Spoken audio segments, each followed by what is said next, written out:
Hey everyone, welcome back. Today we are reviewing the new Miura CB-302. All I've got to say is this is one of the sexiest golf clubs I've ever hit and had the privilege of fitting. For those of you that aren't familiar with Miura, they are a forged golf club, handcrafted in small quantities. So not very mass produced, very, if you will, precise machining. All their clubs get hand finished. That's something a lot of facilities don't do. It's really cool. One thing that I want to hit on about this golf club is those of you that are familiar with Miura may be asking, well, what's the 302 mean? So here we have two clubs.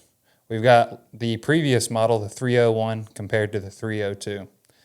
And one thing that I can't stress enough is even though the 302 is a replacement, it is a completely different golf club. They've changed so much. I'm going to show you guys here on camera. Just on the bottom with the new 302, we've got a wider overall sole compared to the 301. And then if on the cavity here, you can see the shaping of the original one has got this kind of dual cut layer from top to bottom. It steps. Or with the new 302, you can see it's more of a V. One thing about that that's so important with the 302 is variable mass technology. This is something that every iron is unique. So the 4 iron is going to have a different mass than the 5, than the 6, than the wedges. And then on the bottom of the golf club, one thing that they did is they've almost added this V to it. It's kind of got almost like a Strixon, if you will, V-sole. They've polished that off and ground the front leading edge. One thing that I really have enjoyed about seeing this in fittings and also hitting it myself, as well as we do have an employee here playing these irons, is even though it is a player's club, traditionally speaking, CBs are kind of catered to your scratch golfer, there is a ton of forgiveness packed in this cavity. So it still gives you that spin rate, the flight control, the ball control that you want, but you can afford a miss hit or two.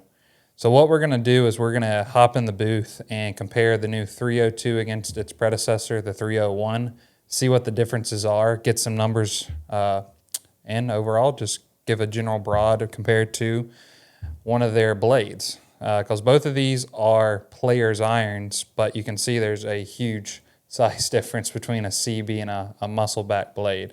Even though the MC is the modern blade, so there's a little bit more help there, it's still a very small niche cavity, so not as forgiving at all. So we're gonna head in, hit some shots, and then we'll be back. So first impressions behind the golf ball, has a really refined shape. So that top line isn't too thick. That's one thing that I want to see in a player's irons, that we have a nice presentation behind the golf ball so that I can shape the shots I want without feeling like there's too much to work with on the back end. So I like how it sits nice and square. If I wanted to open that face up, get it to leak a little right or shut it down, try to hit a hook. Let's say I've, hit not the best tee shot, end up behind a tree and need to hook it around. I can see that I can turn or open the face to create a shot that I may need to hit in those situations. But seeing that the top line is a little thicker, unlike a blade, I know if I hit a miss hit, I'm still going to have some forgiveness to work with. So that's one thing that's really encouraging is, again, for a player's iron, you want to have control, but also we do like to have a little bit of forgiveness there. So I'm going to give it a few swings here, and we'll take a look and see what happens.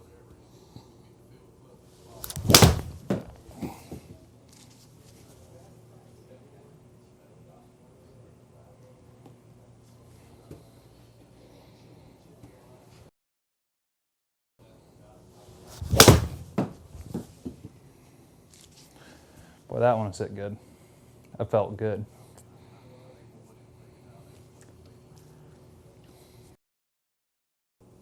All right, let's see if I can get this thing to turn over. There we go. What's nice too is it's not, even though I wanted it to turn over, it didn't snap. Good side spin on that golf ball, still very controllable. I'm going to flight this next one down a little bit.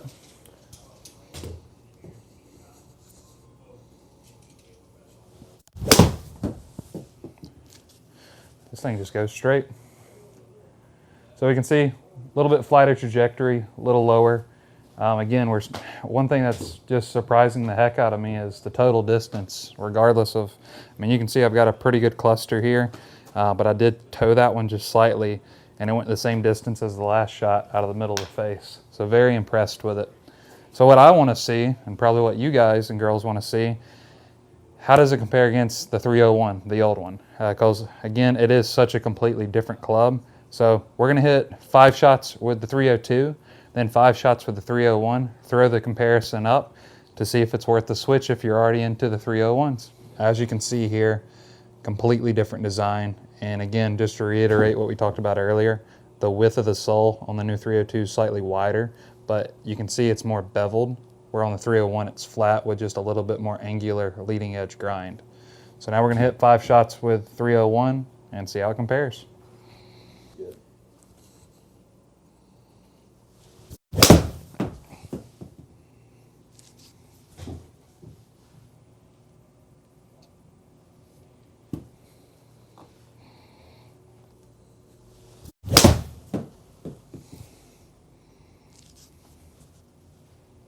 Thoughts after 2?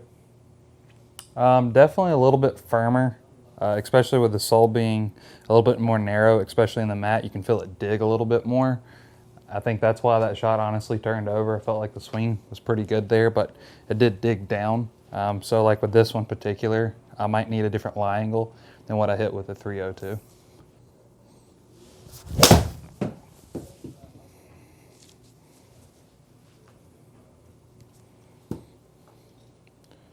I think one thing that's interesting too is dispersion. You can see with this one, I've got 3, I feel like pretty good hits in 3 different directions.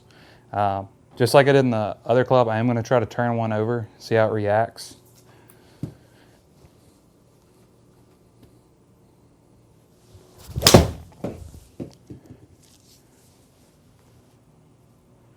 So that one did have a little bit more hook on it than the 302, and I think that has to do with the sole having a little bit more grind, and it being narrower, it's digging a little faster, getting through that turf quicker. So what we're going to do is we're going to hop back into the studio, compare both clubs, show you guys some data points, and go from there. Back in the studio, got some great information for you, something that's really surprising. I definitely, for my preference, I like the softer feel. So I'm going to go 302 on this one. But the numbers are a little different than what you may expect. So I'm going to pull those up for you now. And what you'll see is we're going to look at the first chart here. And this is with the new one, the 302. You can see with these 4 shots, I had an average ball speed of 121.3, launch angle of 20, 6,500 spin, 2 degrees of spin axis. Really excited for that number there. And I'll jump into that here in a minute. Average carry of 168, average total of 177. Chart number 2, we did hit an extra shot here with a 301. So you can see the average there is 123 ball speed. Now, some of you are like, well, why would it go faster off of the 301 than the 302? And I think a lot of that comes down to the cavity, the shaping.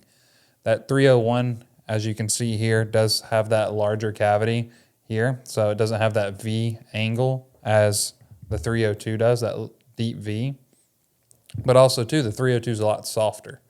Also, with the width of the sole on the 301 being a lot narrower, it's cutting through that turf just a hair faster. However, what you saw in the numbers there is my dispersion was much worse with the 301 than the 302. And I think that's where that variable weighting is going to come into play, as well as the shaping of that cavity is. Every shot I hit with that 302, I could expect where it was going, where with the 301, I felt like I was hitting the same shot over and over, yet my ball flight changed. I had one that went a little left, one that went really far right. Then the one that I turned over with the 301 snapped, where when I tried to hit the turnover draw with the 302, it held its line, came down, and stopped rather than releasing 10, 15 yards. So overall, they're both great clubs. Obviously, the logo wouldn't be on either of these without that quality being there. I really look forward to testing more Miura stuff in the future because they offer more than just CB. They have a blade, and they also have game improvement irons.